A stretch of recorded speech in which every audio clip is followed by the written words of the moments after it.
Welcome back to the Wits podcast. We have a special guest today, Brother Matt Marshall. He's back with us, and he is prepared. We've been sitting here talking and having some fun. He is as prepared as he can possibly be. Brother Matt, can you show us that recent picture that you had taken, a recent portrait you had taken of yourself? Yeah, this is Matt in the AI ministry. I asked AI to come up with a picture of of my brother and I's relationship when we were teenagers, and this is what it came up with right there. There it is. Actually, that was the AI from the last podcast of Brother John's upbringing.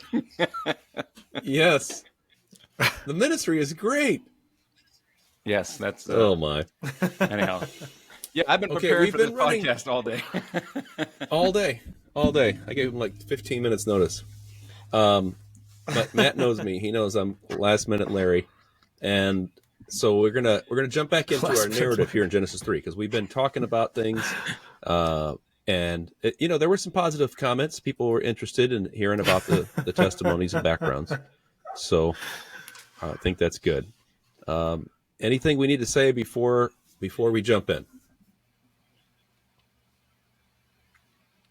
Okay, here we go. Brother George, 3, take us away.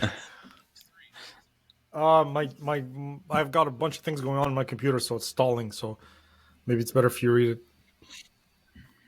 Okay. Well, let's jump into Genesis chapter 3. We've been talking about for a long time about how Eve took of the fruit, and now they were naked, and they ran from God and hid, and so forth. And then the Lord finally confronts them, and he said first in Genesis chapter 3, verse 11, and he said, that is God, who told thee that thou wast naked? Hast thou eaten of the tree whereof I commanded thee thou shouldst not eat? And the man said, the woman whom thou gavest to be with me, she gave me of the tree, and I did eat. And the Lord God said unto the woman, what is this that thou hast done? And the woman said, the serpent beguiled me, and I did eat. And the Lord God said unto the serpent, because thou hast done this, thou art cursed above all cattle, and above every beast of the field. Upon thy belly shalt thou go, and dust shalt thou eat all the days of thy life, and I will put enmity between thee and the woman, and between thy seed and her seed. It shall bruise thy head, and thou shalt bruise his heel. Unto the woman he said, I will greatly multiply thy sorrow and thy conception. In sorrow thou shalt bring forth children, and thy desire shall be to thy husband, and he shall rule over thee. And unto Adam he said, because thou hast hearkened unto the voice of thy wife, and hast eaten of the tree, of which I commanded thee, saying, thou shalt not eat of it, cursed is the ground for thy sake. In sorrow shalt thou eat of it all the days of thy life. Thorns also, and thistles shall it bring forth to thee, and thou shalt eat the herb of the field. In the sweat of thy face shalt thou eat bread, till thou return unto the ground. For out of it wast thou taken. For dust thou art, and unto dust shalt thou return. So there's the curses that the Lord pronounced upon Eve and upon Adam. And so with that, we enter into the realm that we know all about. We know all about the sorrow. We know about the sweat, the suffering. We know about the curse of the ground. And of course, that doesn't seem right. We don't think that it should be, we should suffer. We don't think that we should sweat. And because something inside of us it's not comfortable, it's not fun and enjoyable. And so we're always pushing back against it. And large swaths of the industry are set up to combat or try to turn back the effects of the curse. And here we sit as people, and we were sitting in a cursed world. We were talking about it just a little bit ago. There are some beautiful places on this earth. George, can you tell them about what you were saying right before about that Greenland's Icy Mountains hymn and the line in that? That was interesting. Yeah, I set up some pictures of Lebanon, which is literally the promised land in the Bible, part of it, the heart of it, actually. And but I was just making the comment that sometimes overlooking it, I felt like we didn't deserve that land. It's too beautiful for us. Of course, it's destroyed now by war and corruption and pollution. But there's a line in that hymn that says where they're discussing. So the writer of the hymn is discussing all those wonderful places in the world, like Ceylon, which is modern day Sri Lanka, and Africa, sunny fountains. And then he says, where every prospect pleases, and only man is vile. Like nature is beautiful. It's man that's unclean and unworthy of it. And even in the cursed state, it's still beautiful. The ground has been cursed, but it's cursed for man's sake. And so let's jump in here and talk. It's been a while since we've gotten into this, and I want to just kind of get to the purpose of what we're doing. What we're doing is we're taking a verse of scripture and we're talking about it from just a conversational aspect, from a conversational perspective, and trying to encourage one another and talk about the Bible to one another and inspire one another with the Word of God. And so as I look at this, the very first thing that jumps out at me as I'm reading it is the fact that the Lord came to the woman. The Lord came to the man and said, what have you done? And he blames the woman. He goes to the woman and he says, what have you done? She blames the serpent. And the serpent doesn't blame anyone, but then it starts back. And he judges kind of in reverse order. He judges the serpent, and then he goes and judges Eve, and then he judges Adam. And I just find that from a practical standpoint, having raised 5 children, one of the things that I had struggle with was, how do you deal with kids when they come up to you and they're all blaming one another? And God is a great parent. He starts and he just takes them at their word, at face value. And he doesn't, he basically, he doesn't push back and say, that's not true. That's not true. He just takes them at their word. Eve said it's Adam's fault. So he goes to Adam. Adam said it was Eve's fault. So he goes to Eve, and then Eve said it's the serpent's fault. And eventually the Lord, then he works his way back and judges them. And as parents or as pastors, we have to be fair. We have to be just in what we say. And some of that includes taking people at their word, and instead of having an emotional reaction, which is what I had a tendency to want to be able to read people's minds and to get down in the very core of their being. I know what you did, and I know why you did it. And I think that was overused in my case. It was too much. And you don't have to back off of right and wrong. Just follow the trail of evidence, and then you work your way to where it wants to go. So that's my first comment. Interesting. I would dovetail onto that, John, that God did not ask them, why did you do it? And as a parent, I've often done that. Unfortunately, I say, why didn't you clean your room? Or why did you break that? Or, I had a child who shall remain nameless but not blameless that ran across the top of the hood of my minivan. Oh, I've done that, church elder. It was like... He was furious. I was like, those YouTube videos are altered. You are not parkour, and it's not my van that you're supposed to use. But you don't do parkour. But he literally dented the top of the roof, or not the roof, but the hood of the van. And okay, so we know it's a boy. It's a boy. We've narrowed it down. It happened before the girl was born. So so we know it's 33% chance he has 3 sons. 3 sons. It shall remain nameless. But I at that point, it's like when you're asking a teenage boy, now we know how old he is, exactly why he did that, he doesn't know. He does not know. That's right. He doesn't know. Man. But it's just to John's point, shrug the shoulders. Yes. Just because. Just because it was available, right? It was there. It came into my mind. And this is really the first court case in the Bible. And in the court case that God brings, Man, those are good insights. Into with the serpent, with the man, with the woman, and God, he doesn't say, all right, everybody sit down, tell me why you sin, or tell me why you tempted, or tell me why you didn't follow your husband, or tell me why you didn't lead your wife. He doesn't say that. He just says, tell me what you did, because he already knows why they did it. So he's trying to get them to understand what they did. Yeah, but even there, like he says, Adam, where art thou? But he knows where Adam is. He just wants him to take stock of where this has landed him. Yes. So, but to your point, he doesn't ask why, and he's not trying to get them to take stock of why. Mm-hmm. It just reminded me too.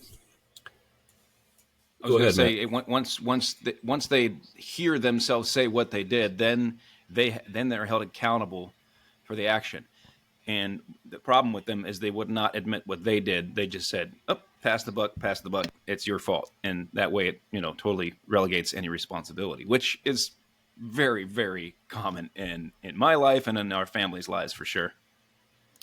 I was going to say that I heard Pastor Andrew Sluter preach last week, and I'd never met him, but he preached a message on John 21, where Peter denied the Lord, and then the Lord showed himself alive 3 times, a third time, and then when the Lord sat down with him at the come and dine meal, he said, "Lovest thou me?" And he made the point that the Lord did not pressure him or prod him as to why he did what he did, or do you know what you've done? Do you realize how this has hurt me? Do you realize how this has affected other people? He asked, "Lovest thou me?" And to bring it back to full circle. And he made the correlation to Luke 15, the prodigal son, and how when the prodigal son came back, he said, "I have sinned against heaven and in thy sight, and am no more worthy to be called thy son." But he interrupted him, because what he was trying to get was a restoration of the relationship. And in order for that to be restored, he did have to admit that what he did was wrong, but he didn't go into the whys. He didn't dive down into the motive behind it all. And I think sometimes I know myself, I'm always looking at the why. And I think what that does is when you get into the why, it's very murky, and and we don't judge things based on what people do. We've been taught, never judge a book by its cover. There's always more under the surface. No racial profiling. Don't be prejudiced, prejudgment. But the problem with that is we've taken that so far to where we no longer judge people for what they do. It's all situation ethics. We judge people based on how they grew up, who their parents were. We always take these factors under consideration, and we never are able to free it up, because what happens is you're actually encroaching on that person's will. You're trying to pressure them, and people are slippery, so they can get out of it. But it would be better if we would just judge based on what a person does, right? And the Lord, he says plenty to say about the heart being deceitful and the unrighteousness in the heart, and out of the heart proceed evil thoughts and all of that. But just, it's interesting. The Lord says, "Thou shalt love the Lord thy God." But all the 10 commandments are, correct me if I'm wrong here, they're outward actions. It's not about the inside and what you think and feel. And of course, there's plenty of admonitions there, but we've got to correct that a little bit by saying, what did a person do? Well, I know I didn't do right, but I wanted to. No, you didn't do right. And so that's my little soliloquy today to start us out with. What do you think? Well, you guys got me thinking, so I'm still kind of processing. That was interesting observations there. First course case in history, doesn't ask why, and then what you're saying to Jonathan about how to deal with children. it's good practical advice for me as a father. I think I'm just trying to find if the Lord ever asks why. Go ahead while I look at Matt. I was just going to say, and the question that he asked him first was, who told thee that thou wast naked? It's like the Lord was seeking, where is the first spiritual deception, the effect of spiritual deception that you came under? Where did that come from? Can you initiate, can you go back in history and find out where you were deceived? And where did you get that idea from? And I think that definitely something God always does. He tries to dig back down to the first deviation from truth. Where did you deviate from, right? And the Bible tells us in Proverbs to ponder the path of thy feet, and then says, remove thy foot from evil. So the path of your feet happen when you take one step off the path. Or that's good. I never thought of that. It's, if you got to, like, and the other thought is the word God is a lamp unto your feet and a light unto your path. So if you're not in the Word of God, you don't see down the line, but you also don't see in front of you. And if you're not watching both further and right in front of you, like where do I want my life to end up, and also what step am I taking today, then that 1 foot off the path can take you down. I'm sorry? What was that first thought, the 1 foot off the path? So the Bible tells us in Proverbs to ponder the path of thy feet. Right. And then it says, and I believe it's the next verse, remove thy foot from evil. It's Proverbs 4:26. Yep. Ponder the path of thy feet and let all thy ways be established. Turn not to the right hand nor to the left. Remove thy foot from evil. So singular. And basically it's a life direction that's established by the individual steps that you take. And I feel like that's what the Lord's doing here. It seems like to me he's saying, who told thee that thou wast naked? Obviously, God knew who it was. But hey, Adam and Eve, do you have any idea who is deceiving you? And where did you get this deception from? And it seems like God always, whenever I'm trying to find out where, as one preacher said, stinking thinking comes from. Where's the stinking thinking that I have, and this mindset I have? Where did it come from? Where did this fear come from? Where did this deception come from? I can narrow it back down to one step I took off the path, one thought, that I allowed to get past the armor, one false thought or lie that I'm believing, and I can narrow it back down. And it seems like that's what God wants them to look at. It's where did it come from? Who told you this? Also reminds me of what Paul said in Galatians. He said, you did run well. Who did hinder you that you should not obey the gospel? And it's not usually a what, but it is a who that takes people away from the truth. It's not necessarily false doctrine that gets people. It's the guy that was peddling the false doctrine that influenced you. And I feel like that's one of the truths the Lord wants us to learn.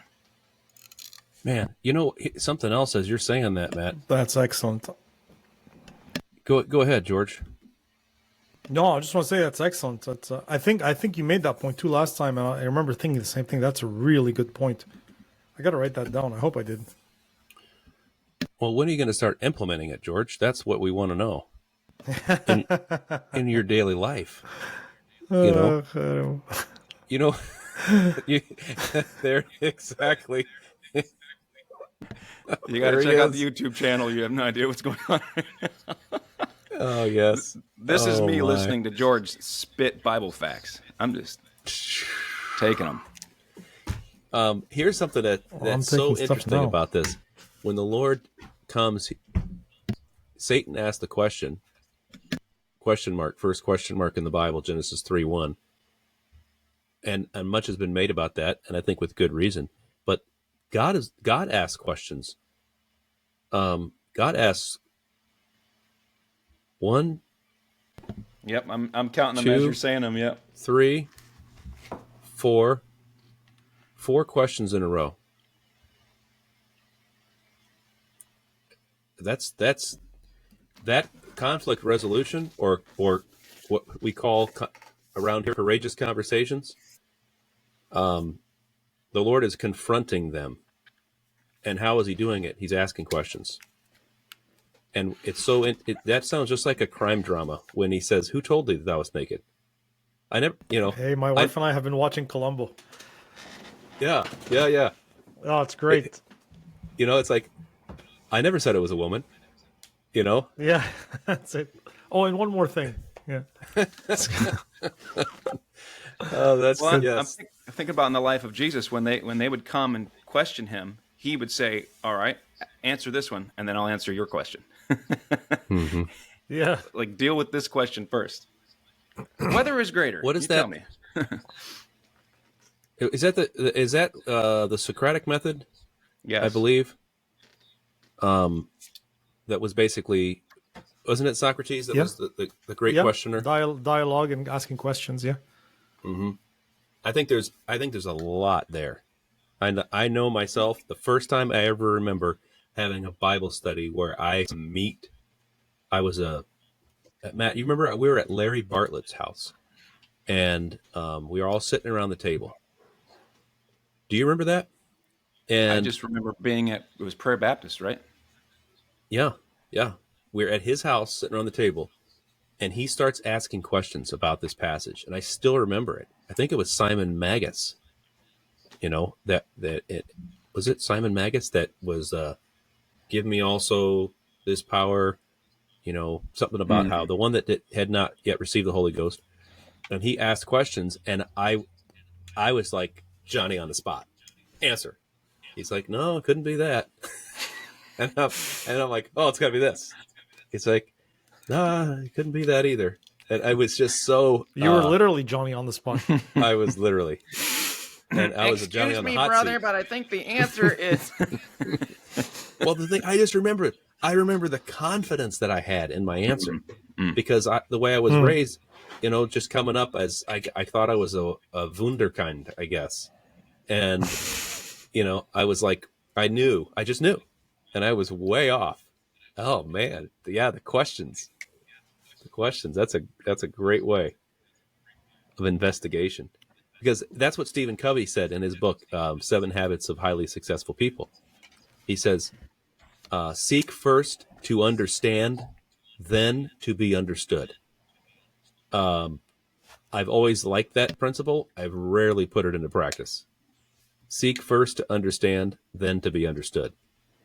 And that's divine. I mean, that's what the Lord did.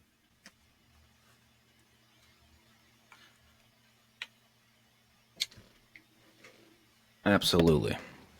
Sorry, you got my gears turning here, guys. I'm reading the passage too. In the space here. I can't. That's true. I can't find a place where the Lord asks. I can't find any place where the Lord asks why. Well, he does say, "Why will you die?" Why'd you beat the ass? Yeah, but it's not like it's not an investigative why. You know? Yeah. It's more like a. Yeah, it's not an accusatory. Mm-hmm. It's more of a curiosity almost. Why do you want to die?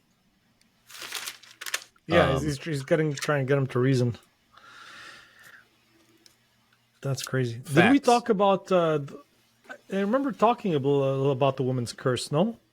I think we covered that. Maybe we did. I think we're down at the even hearkening to the voice of your wife. We spoke about that. Yes. And now we're down to sweat. Yeah. Mother of all living. I think you guys were in Revelation 3, weren't you? You were finished with the Bible. Yeah. I think we're done at the coats of skins now. I think we covered the curses. Did we really? Okay, well, this has been a good refresher. Yeah. So this is raw, unedited. And go ahead. But we can run through it again, like the woman, he multiplies in verse 16. So we talked about the first, second coming in verse 15, and then verse 16, I will greatly multiply thy sorrow and thy conception, and that to me was always interesting because if there was a sexual connotation to Eve, the punishment is in relation to childbearing, to the seed, which is it's odd, like they sin by eating, so the ground is cursed, the actual food, how you get food, and if that parallel holds for Adam, then it holds for Eve. And then thy desire shall be to thy husband, he shall rule over thee. Did we not discuss that? For some reason, I think we discussed that. I think we did. And then unto Adam he said, because thou hast hearkened to the voice of thy... Yeah? Yeah, go ahead. The voice of thy wife. So we said like Abraham went wrong, Adam went wrong, but then Abraham should have listened to Sarah to cast out Hagar, and Pilate should have listened to his wife in not condemning the Lord Jesus Christ.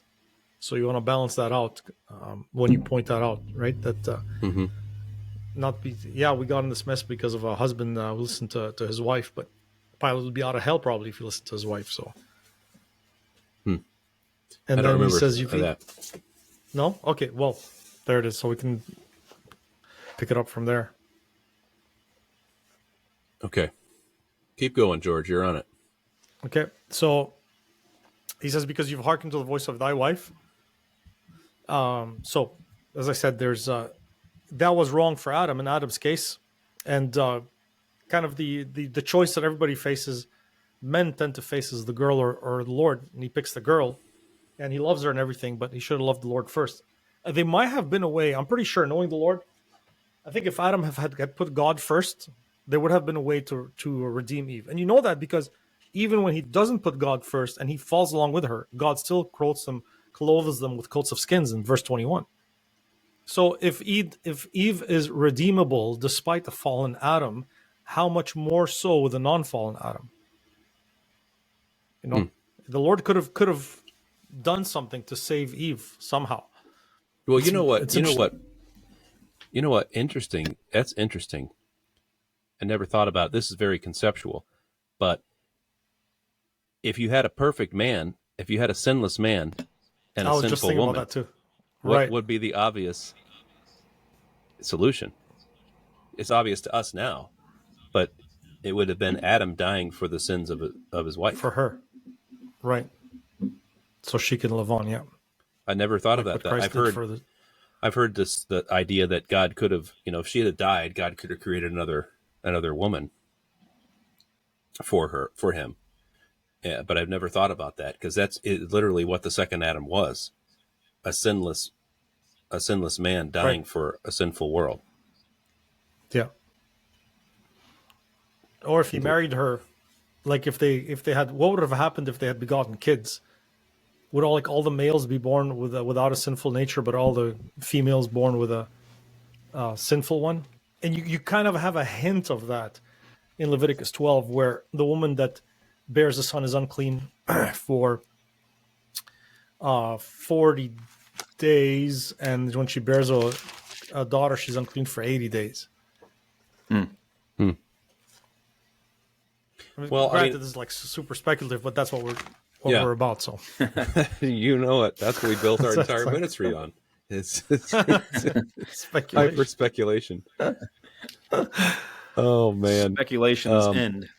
That's where we're at. Yeah. Have you ever heard of a hyper speculationist? Yes, I have. They call them hype specs. It's just like. Yeah, we study and teach the 7 speculations at our church. He's a 7 specker. I knew that when I first met him. Oh man. Oh my. That's good. It's good. Why beholdest that now the speck that is in thine own eye, in thy brother's eye? No, that's not what it said. But that's funny. That's it. You could just start a whole bad news about one of your brothers, right? You say he's a hyper speculationist. I won't listen to him. Oh, I know, man. That is so true. So true. All right. So where were you going with that? We lost George for a minute. Nowhere. I reached the end. That's it. George is back. Can you hear me? No. Did we lose him? I'm gone. His recording is actually higher. I can hear you. Higher quality. I hear you. I'll make a mark here and edit this part out. You can't hear me? Does it come back on sometimes, or? I'm here. Well, it's recording to your hard drive, so you won't lose any of that. But we just can't hear what he's saying. I'm here. Have you ever had to stop and restart? Yeah, I can, but the problem is, it's two different episodes, and you have to piece them together. So I just let it run and mark it. He's here. Let's see what he says in the chat. Go on. I'm still here and go see on. you. Okay. Under the chat, you see it? Let's speculate where George is at. Exactly. All right, we're coming. He said, I can see you. You hyperspecs. I just got these specs, man. I feel like a hyperspec with these on. Okay, so we lost George, and I will say that is a little bit of a mixed blessing, but he's there. But he said he can hear and see us, but he can't respond, which is kind of the dream that I've always had. He can hear me, but I cannot hear him. But we're going to keep going. So where we are from here to thence. Yeah. Yes, he can come to me, but I cannot go to him, or reverse that. Okay, so he was talking about George was talking about, what would have happened, and of course we understand the Lord could have done that, and probably would have done that. We don't know exactly what he would have done, but we do know what he did, and what I've heard people say multiple times is, if I were God, I would have just made a greasy spot where the people used to be and started over. And so whatever the speculation part of what we were talking about, whatever we speculate, we know this: the Lord was aiming to have fellowship with man and woman. He was leaning that direction. He was providing in that direction. So he makes the coats of skins. Can you guys hear me? Because that's the beautiful thing about our God. God is not trying to get away from us. God is not trying to push mankind away. People talk about hell and how horrible hell is, and truly it is. But it's not the same as people make God out to be. God didn't have to do anything. Once they did that, once mankind chose to sin, he could have said, that's it. What else do you want from me? I've done everything. God didn't have to create man. He did it because because he is love, and he wanted an object for his love. And then once man turned against him, he didn't have to give him another shot, but he did. I think that's what the beauty of this is. You're so right, and that is you really don't see any reason for him to redeem man here. As far as, God puts him in the garden, says, here's your opportunity to love me and obey me of your own free will. And Adam and Eve said, I think, God, you're not everything that we need. Apparently, you haven't given us everything we need. There must be something else out there. The devil has tempted us to tell us, the serpent has said there's something greater. God, you shall know in the day that you eat thereof, you shall be as gods. So at this point, God, we've trusted you up till now, but now we can't trust you anymore because there's got to be more than what you've given us. And so then they go and eat the fruit of the garden and fruit of the tree. And yeah, you're right. That should have been it. You broke the covenant. You broke the law here that I gave you. The one law I gave you. You broke it. It should be over. And yeah, Adam and Eve should not exist anymore. And this is where, to me, the whole plan of salvation gets so amazing. Is okay. Then what is in the heart of God that He would put together a plan of redemption of Adam and Eve? Because He's God. He does not have to reach out to His creation here. He doesn't have to do it, but He does, and He goes seeking it. I'm actually witnessing and working with a man right now who told me that he said he's really struggled because his dad died when he was young. And he's this man. He's a good guy. He really is. He's the nicest guy. He's kind, and he just doesn't understand why God would not give someone a chance to be saved, even if they hadn't heard the truth and all that. And this guy's struggling. He said, I don't really know my dad. He said, I would even go to hell if I could just be with my dad. And I said, well, man, you're making up your own moral law here. You're the one that's meting out the judgment or not meting out the judgment. God's the one that sets the law. But I told him, I said, you think you're searching for God. You think that, you're studying this, you're studying that religion, and you're really searching and seeking out the truth. I said, it's really the other way around. God is seeking you, and He's been looking for you for a long time. But you have to come to Him the way he wants you to come. And I look at Adam and Eve here. They really had no option except to say, we're guilty. What's the punishment? And God said, I will redeem you, and came up with an incredible plan of redemption. Welcome back, George. Good to have you. Can you hear me? Yep. Okay, good. Sorry, I was laughing so hard I think that I just got booted out. my computer's almost done processing. I was processing another video. I know why I thought we discussed those, because we were just going through Genesis on the Council-Night Seminary. So that's why I thought that's the deja vu. But yeah. Okay. So you guys are right. That makes sense.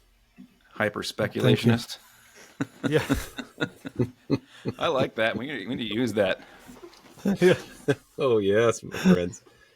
Oh, I love it. As I was looking at this here,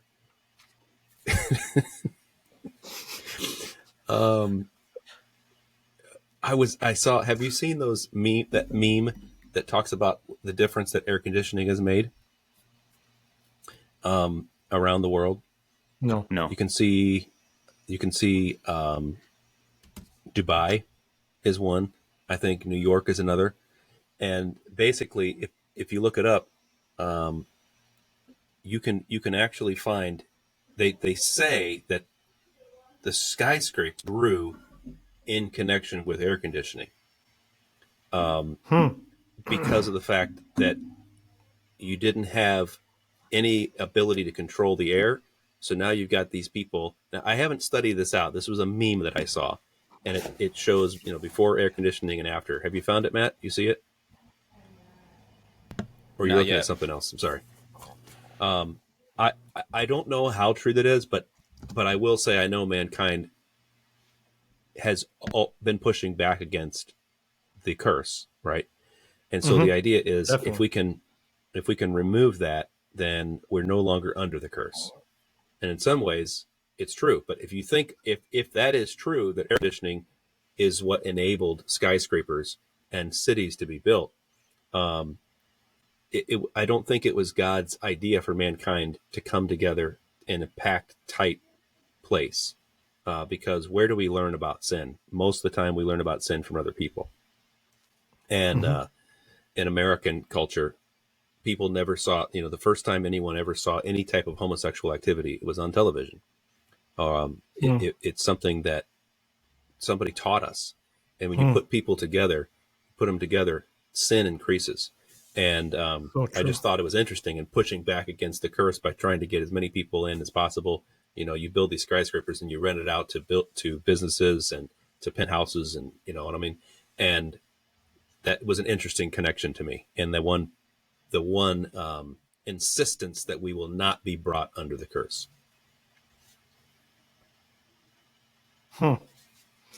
There's an example of how even the curse, when the Lord says, I'll multiply thy conception, and he says, I'll multiply thy sorrow. But you think about it, they're mortal now, right?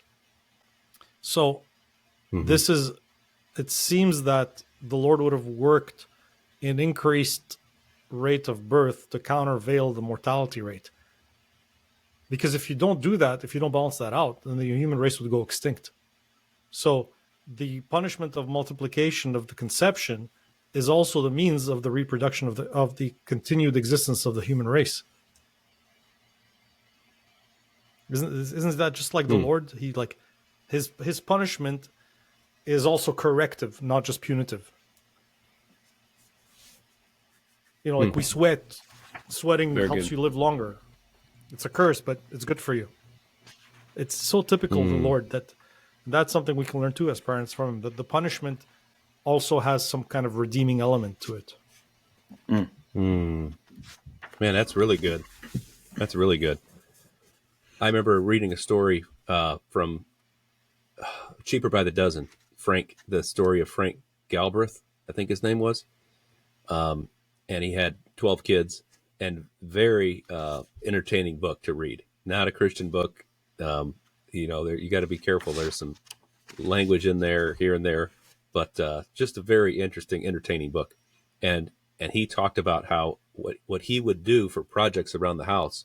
One of the kids wrote the story, and she wrote the story that Dad would accept bids.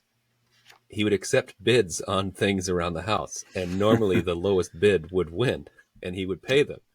So this girl bid the painting of the fence, and she's like 12 years old or something like that. And everybody else's bid was higher. He took her bid to paint the fence, and she was out there for days and days and just multiplied hours. And she was so tired. And so, and people were talking about, hey, we need to help her. The wife is saying, how can you make her go out there and paint the fence for so long? And he basically said, it's a lesson that she will never forget, the value of her work and her bidding. She'll never forget, and the length of time and the satisfaction of having finished the job, no matter how difficult. We would look at that and say that's cruel and unusual punishment. That's horrible. But all he was saying was, you bid on it. It was your volunteer will that said, I want to do this, and I'm going to hold you to your word. And I thought it was a great thought, because for me, it's like anytime there's sorrow or crying or tears or emotion, as a parent, you just want to give in and say, oh, okay, all right. But I like that idea a lot, George, of the punishment actually was beneficial to that person. And here's the thing: science talks about it all the time. The dopamine that comes in, and the what are the chemicals that are released when you exercise? Serotonin. Is it serotonin? I think it might be serotonin. Just the fact that Dopamine I know this is, I know it's true, but it's just you're wise in your own conceits that you think, I'm going to push back against the curse, and the Lord's like, the obstacle is the way. The thing that you don't want to do is actually the greatest hope that you have. Or you can be totally depressed and discouraged, and you get out and walk or run or lift weights or do some physical activity, and you feel better. You feel better. It's like the Lord, he remembereth our frame. He knoweth our frame. He remembereth that we are dust. And he's telling us, here's how to live in a dust frame. Here's how to do it. Wow. I was reading one author. He talked about how death is introduced into the cycle here for Adam and Eve. And one of the things it seems that they didn't understand was time before they sinned. And they were like in this endless life, we live forever kind of thought.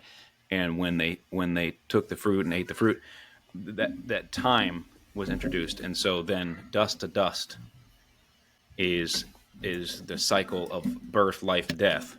And they were trapped now into this dust to dust cycle of death. Whereas before that, the garden didn't have that death in it. Now it did. And, this brought in a whole concept of time and connected to the curse. And now we are trapped in time, so to speak. And we're our whole life cycles around the sun getting up, the sun going down, and that we're going to work and we're going to work and we're going to work. But that what's so amazing about that is God was not trapped by that, but he intervened and placed himself inside time to redeem man caught in that trap, so to speak, that cycle of birth, life, death. And his birth, life, death, his burial, death, and death, burial, and resurrection is what redeemed man out of that cycle. I think it's a pretty cool thought, because there was no other way around it. And Adam and Eve are kind of like our kids, where you remember when you were a kid and you would do something, you didn't realize it wasn't that bad, and then one day all of a sudden it's like your conscience woke up and you're like, this is what I did was really bad, and I don't know that I could ever be reversed from this, right? I remember, I'll give you a quick story. One day we were at this church, and for some reason I got it in my mind that I was going to call a prank call. And this was back. I remember that. Do you remember this? I remember that. And I got in my mind, I'm just going to call a random number on the phone and say, hey, and then hang up on them. And so I did. I was at the church. I think it was a church prophet's chamber, I think it was. And how old were you? I called it. What do you think? Maybe 10? I think maybe 10 years old, like that. 10, 12? I think it was before I was saved. And I picked So up the phone. at 12, the Lord is in the temple asking and answering questions, and you're making prank calls in the church. He may have done it if he had a phone. He may have done it. But I called him, and this lady picked the phone, and I said, hi. And I was like, hey, goodbye. And she said, hey, wait a minute. What are you doing? I said, I'm just calling. She's like, is this a prank call? And she's like, I could call the police on you. And I quickly hung up the phone. I'm telling you, flushed with embarrassment and fear. And like, I didn't realize that you could actually call the police for a prank call. And I just, all of a sudden, my conscience is waking up. Man, I shouldn't be doing that. And I think about that when Adam and Eve, they're just messing around, so to speak. They don't realize, even though they've heard God's command, they just think, the gravity. Yeah, they didn't know what they were doing. Well, and I think about that too in mankind. Go ahead. Pastor Larry told us a story in the States. He said this is some years back, where as a prank, a couple of teenagers took off a sign that warned of a train passing or something like that, and a car drove through because there was no more sign, and everybody got killed in that car. And there was a debate how to prosecute those adolescents, but that's kind of like what it is with Adam and Eve. They don't realize, and with all of us, we don't realize the gravity of our sin, what it engenders on the other side of that. It's irreversible almost, were it not for divine intervention. And even there, the process is 6,000 years of veil of tears to cross. It's terrible what we end up with. You're talking about redemption and nature, not just us. Romans chapter 8 says that he made the creature subject to vanity. Not willingly, the creature didn't want this, but we brought about the fall of all of creation, and the sorrow that the woman experiences, like the mommy blues and things like that. That's Genesis chapter 3. The Lord tells Job that even the goats, like the wild goats, he says they bow themselves, they bring forth their young ones, they cast out their sorrows. Their sorrows. He's talking about beasts. Even they feel some kind of sorrow in their soul over this thing. It's really terrible what we brought upon nature. You want to talk about harming the environment? It's sin that does it. Yeah, and you know what? When you said that, you've heard that phrase. I don't know which poet it was that said, "Nature is red in tooth and claw." You've heard that phrase, right? And the way that poets and authors talk is, and just in general in culture, is the idea that nature is so primitive and there's the evolutionists of actually and the I don't know who you would call it, but PETA, here we have the people for the ethical treatment of animals. That idea, and we push back on that because we understand animals don't have a soul. But what you're saying there kind of makes me think about this. We think about animals are stupid. Animals are they're low level, and we're such higher beings that we have such greater capabilities.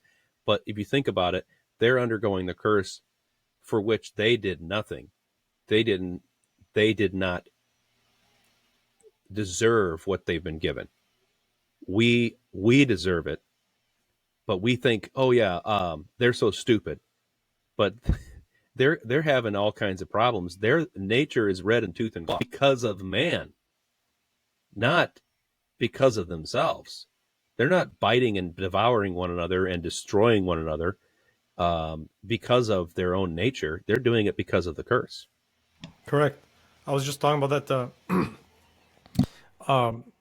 I saw a video of this fowl, this bird, kind of crane-like bird, and she had her eggs, her hatchlings were hatching in the nest, and she picks one. She starts just pecking at her beak, stabbing it mercilessly over and over, and the other hatchlings are terrified. They're huddled up against one side of the nest, and that one that got, Calvinistically predetermined to destruction, vessel of wrath by the crane, she's just poking at him, and then she picks him up and throws him off the nest down to the ground where he dies. And the commentator in the documentary was like, this is evolution where she feels like she cannot feed all of them, so she has to limit the number of mouths she has to feed. And you're looking at that, it's like she can just take the bird and throw him. That's limiting. There's something not normal about that kind of behavior. It's something's really, really wrong with nature. I was just checking it out. Tennyson. It's Tennyson's part of a poem exactly on what you described about how nature is brutal, and he talks about nature being red, though nature red in tooth and claw, with a ravine shrieked against his creed. But then at the end, he ends that poem with a saying, "What hope of answer or redress behind the veil? Behind the veil." You know, and that's where Jesus Christ went in. And Yes. Romans chapter 8. Yes. They are waiting for so the good. glorious appearing of the children of God. So it's interesting too. Paul says that nature is waiting for us to manifest, to be liberated. So he doesn't even say Jesus Christ. Of course, it's Jesus Christ as the firstborn among many brethren, right? But because nature fell through man's fall, who is the king of nature, somehow we are mystically connected. There is this connection. You know, every heresy has a grain of truth, one more time, right? And it seems like when we get glorified, then all of nature gets liberated with us, which is what you're reading in Isaiah about the wolf and the lamb lying down together, and the bear and the cow and the child playing on the hole of the asp. That is what the kingdom is. And it's going to be everything will be fine once we are redeemed fully physically, and nature also is physically redeemed. Man. And I wonder what that's going to be like. You know, some people have tried, like C.S. Lewis has tried to describe it as waking up from a dream.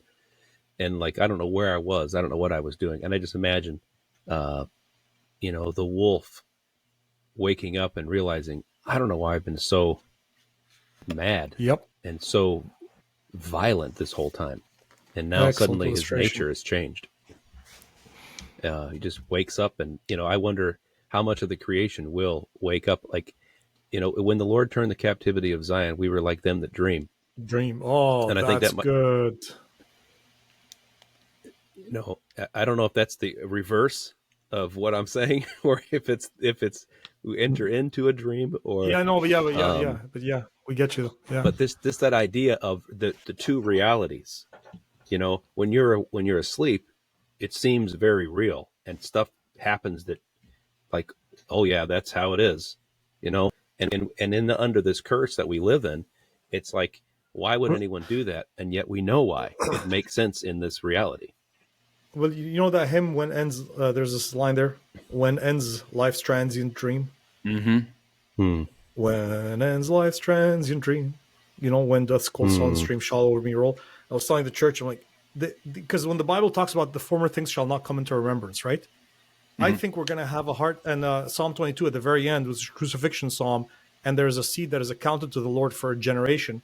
And then it says, they shall like tell this to a generation that shall be born, that he hath done this.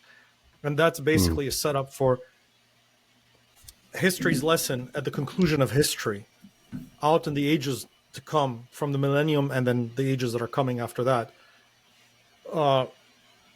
There's a part of this where things shall no more come to remembrance, but that history is important as a lesson for the universe thereafter about what sin could do. And I think we're going to be faced with a situation based on Psalm 22 and other verses where we are the people who have experienced this fallen state. You know how you get movies where they start where they're like, long time ago, there was an ancient darkness. But from the standpoint of the movie, the conflict has already been resolved, right? But it's like a narrator taking you back into the past and teaching a new generation how we got here. And I think that's what's going to happen. We're going to be explaining to generations to come that a long time ago there was an ancient darkness, and that the universe went through a phase of suffering and pain. And it's going to be difficult to explain to like the people and the children what pain is. We're going to have a hard time explaining what sorrow is, what regret is. And they'll sit at our feet and we'll try to communicate to them. And then I think they're just going to look at us with quizzical eyes, like on the edge of understanding, but unable. And I think us too will look inside and we'll go, you know what? Maybe it was just, the whole thing was just a dream. And then we'll say, anyway, carry on, you know, and we'll go on. Like, because that's kind of how the Bible sets it up for us in the future. Like, I got to go, fly away. That's it. Go back to boys and girls playing in the streets of Jerusalem. Oh, that's so good, man. What's that's amazing so to me, though, George, is that Jesus leaves the wounds in his body from his crucifixion. For a reason. Absolutely. And we could always point to the kids and say, there's where real pain was right there. Yes. That's how pain and is we're going to have right to, yeah. And they're not going to be able to get it fully. But that is important, because then if otherwise, yes, former things shall come no more to remembrance. But if it's like it never happened, then what is the point of all that suffering? You need some kind of frame of reference for the forever future of, this, we got this at a cost, and it could have been different, and it could have been permanent. Absolutely. Absolutely. I think there's going to be a way to go back and study history for everybody. There's going to be a Holocaust museum, essentially. Right. Well, it makes me think of, the former things shall not come into mind. That concept, if it's the wounds are there and it's like it's not going to connect. And I think it must have been that way before the fall, because the Lord said, in the day that thou eatest thereof, thou shalt surely die. And it must have been just as dim. Right. What does that even mean? Death. Right. He's saying Isn't that it's the challenge bad. we have with the children when we warn them of possible consequences? Like, they vaguely know it's bad, but they can't really relate to how bad. Well, and isn't that true? The law was our schoolmaster to bring us to Christ. And getting saved is the easiest thing in the world, because all you're doing is believing what God said. But the problem is getting someone to the point where they believe that they are truly a sinner against a holy God, and that Jesus Christ paid the price. That's what's so hard. It's not difficult, but it's the schoolmaster. He introduces the concept, and then he says it again and again and again and again. And how long did the schoolmaster hammer into our head that sin is bad before we finally realized what bad meant? It clicked. Like, for me, algebra, I failed algebra twice. And finally, the schoolmaster was a series of videos that I watched. And when he explained the concept of balancing out both sides of the equal sign, when he visually explained it with blocks, like for a 4-year-old or something. And I started getting it. X equals 25. I understood. Okay, so it has to be the same. And once that clicked, I started making progress. And I think, Matt, what you're saying, Matt, about working with people, we have to help them line upon line, here a little, there a little.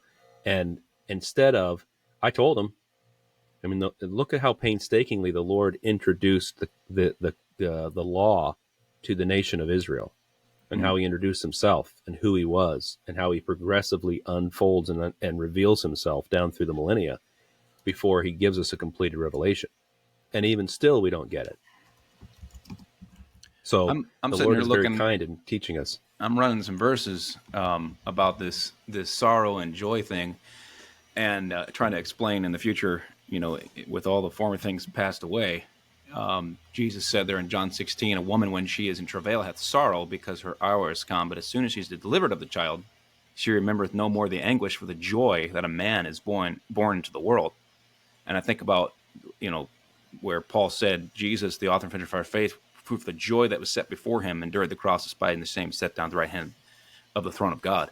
It's like in the future, Christ will be able to tell us, there was pain, there was joy, there was sorrow, but the joy that was set before me is this new ages to come, and you get to enjoy these ages to come for the pain and sorrow that I went through. It's like a mom trying to explain to a daughter or a son what she went through to bring forth her as a as a child. That's got to be it. You're kind of helping answer the hardest question I've had for me, and it was, if sometimes the pain is so terrible that you look, it's like, why, Lord, you knew this was going to happen, and you still allowed that world to come into existence. And granted, given the will of free moral agents, this is the best possible, I think, outplay that could have happened. The Lord kept all the other ones at bay. But still, it's like, Lord, you're ending up with a situation where we've got, souls in the lake of fire for eternity and so much sorrow. And I don't even know how, I can't even choose words that are heavy enough to express the weight of all that sorrow of we've had to live through as mankind. But William Lane Craig, I heard him answer a form of that question with a thought I'd never considered. He says, if the Lord were to look down the corridors of time and see that in every scenario that he grants people free will, you'd end up having tragedies, and then choose based on that, therefore, not to create any world, then the sinners, the rebels, are de facto exercising a veto power on the creative act of God, right? So they're depriving everybody else and God himself of unspeakable joys forever because they were going to mess it up by their eternal rejection. And why would God allow them that veto power? That's one. But now what you just said gave me another aspect of that answer, is that the joys, because and that's biblical. Paul says that our sufferings are working for us a far more exceeding weight of glory. And then Romans chapter 8, he says that the glory which shall be revealed in us is not worthy to be compared with our present affliction, right? Which means that the joy must be so great, the eternal joys that are coming must be so great that so as to dwarf all suffering, however terrible, would have happened during those 6,000 to 7,000 years of human history. And so in the final analysis of things, the sorrow is nothing but a blip compared to the glories and the joys. And then that's why the Lord would have proceeded and created a universe of free moral agents. It's like a parent telling anybody, I was going to say, like a parent saying, I don't want to have any kids because I know there's going to be pain. I don't want to have any kids because I know it's going to be frustrating, or they're not going to always obey me. But man, the joy that comes from having children is never there if you don't have the children. Yeah, you have the pain. Yeah, you have the sorrow, but you never have the joy if you don't have the children. But you've also, what about this? Because I've go ahead, Jonathan. The verse, it just seems to line up with what both of you are saying, looking unto Jesus, the author and finisher of our faith, who for the joy that was set before him endured the cross, despising the shame, and is set down at the right hand of the throne of God. He's the author of this story. But he got it started, and then he finished it.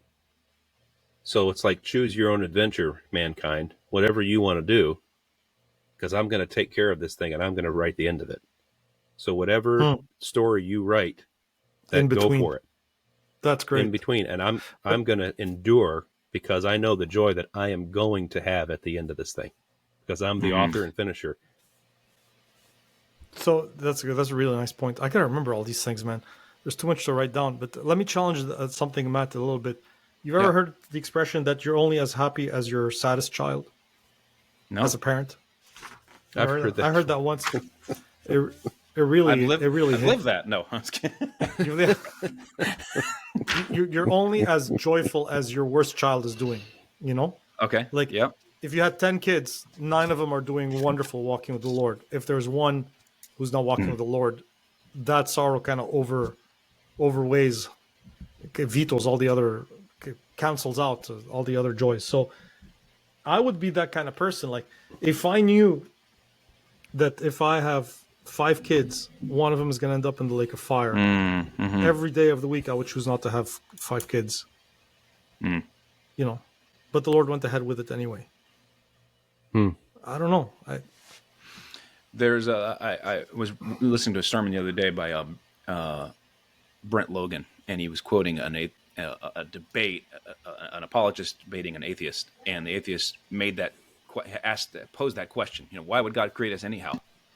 And why would he allow this to continue, even if he knew it was going to bring pain and sorrow and death? And he said, I don't really know that answer. And that's the thing. I've been talking to a friend of mine, and he wants me to give him every answer. And I said, I don't know that answer. But I do know this.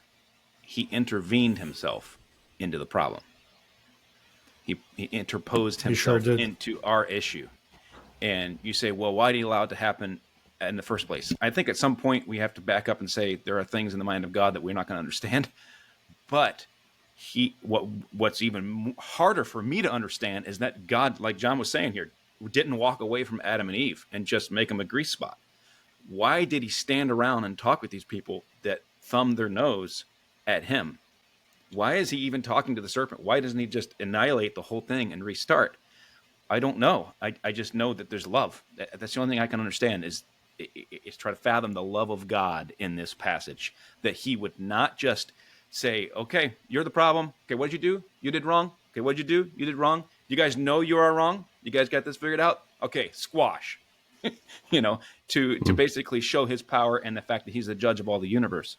But the judge of all the universe was incarnate in Jesus Christ, and God in the flesh, made under the curse, made after the law, right, came and intervened himself into that. And that doesn't make any sense to me. I don't get it. It's a love that's way beyond my understanding. I think about people always asking, what was God thinking and why would God allow? And I just can't help but see the parallel between siblings talking about dad. Why was dad that way? And why did he have to say it this way? And why was he always doing? Somebody said, I read recently, we all blast off from the planet dad and we orbit him the rest of our lives. Like, we all think we're going to get away. And then we just circle him, Some of us just explode. Explode upon liftoff. Oh, my soul. Another failed attempt. But I just think for believers, we've learned to trust God. The Bible says a fool hath said in his heart there's no God. And that's what, it's got to be trust, Why is he foolish? He's foolish because he won't trust God. He can't bring himself to trust God. Yeah. The only one that is the answer. I love that Ron Hamilton song, that one line is talking about God is the answer that you're looking for. And it's so sweet, but that he is God. Why? Because he's dad. He did what he did. He is who he is. The difference between God and our human father is God has never made a mistake. Even we have to trust. You have to trust that fact. Now, and he's given us grounds enough by dying for us on the cross, paying the ultimate price, that a God that would do that did not choose to create this world frivolously, because it was a great cost of himself, and he's losing those. I mean, he's the one losing those souls. Those are the souls that he loved, and he cared for, and he created, that he loves immensely more than we ever could. So if anyone is a loser in this situation, if anyone is weeping, it's him. It's him, and he still goes ahead with it. And I gotta believe that he can live with it. If he can live with it, then I can too. It really comes down to trusting that. I don't quite get it, but if he thought it's worth it, and he's the kind of God that would die for me and rise again and pay the price for all our sins, then it must be worth it. Well, Adam, you guys get me fired up. It's good stuff, man. Adam's rebellion is what deformed human nature, but the second Adam's obedience is what transformed human nature. And we had a man in our church just give a testimony for our new membership class. He is of Indian descent, and by 12 years old was an avowed atheist. Basically, he said, I prayed for God to answer a prayer request one day, and he didn't answer it when I was 12. And so I just reasoned out there is no God. And from there until 20-something years old, he said, I would argue with you. He said, if you brought up a Bible verse, he said, I read the Bible to just disprove Christians. And he vowed atheist and just basically, I don't care. And God started doing stuff in his life. And he told the story of basically in real time, the verse, the goodness of God leadeth to repentance. He said, I went to bed one night and several things had happened in his life. And he said, finally, I just got on my knees and I said, fine, God, you win. You're real. That's it. I exist. You exist. I won't fight you anymore. And I submit. And he said, I went to bed thinking, I won't wake up. He's just going to kill me. And he said, I woke up the next day and I was alive. And I thought, I thought for sure he'd killed me. All right, I'm alive. And so he continued on like that for a few years. And then God did something else. He said, I literally tried to get fired from my job. He said, I wasn't like actively doing stuff. He said, but I would give bad reports of people and, just would talk back to my boss. And he said, I got a raise. And he said, I kept getting raises. And so you should hear his testimony, because when he talks like God is standing right there, but doesn't even believe in him, right? And he's like, I told the Lord, fine, you get a raise, fine, okay. You exist, but I don't know why you're doing this. I don't know why you're doing it. So then he's from Toronto. He gets a job. He gets fired from a job, and it takes him a long time to find another one. He gets a job here in Morgan Hill. It's the only place that will hire him. He's from Canada. He needs to get it. He needs to get a visa to be able to come here. He gets a visa.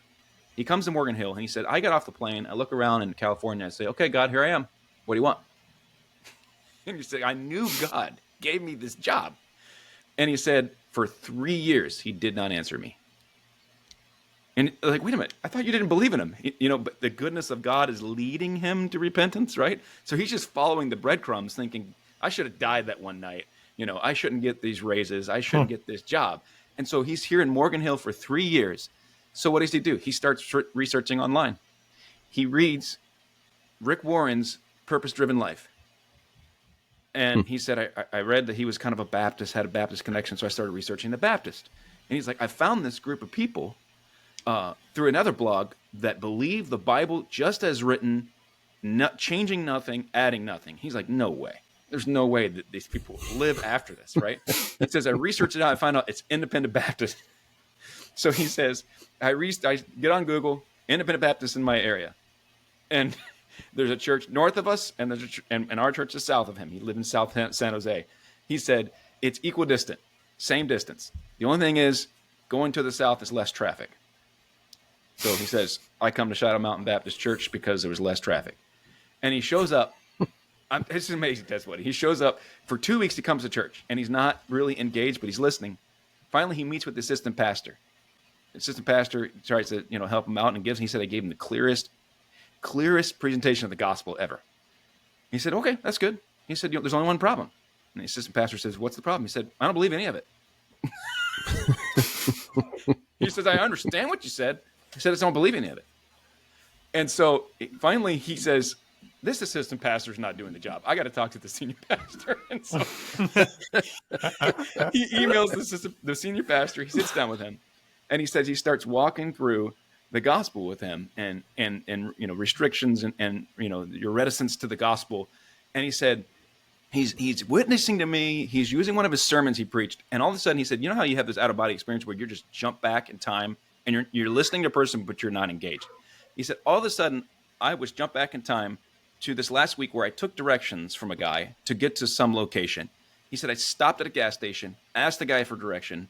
And he said, the guy gave me directions. And he said, you ever ask somebody for directions? And it's like, why did you even give me directions? You have no idea what you're talking about.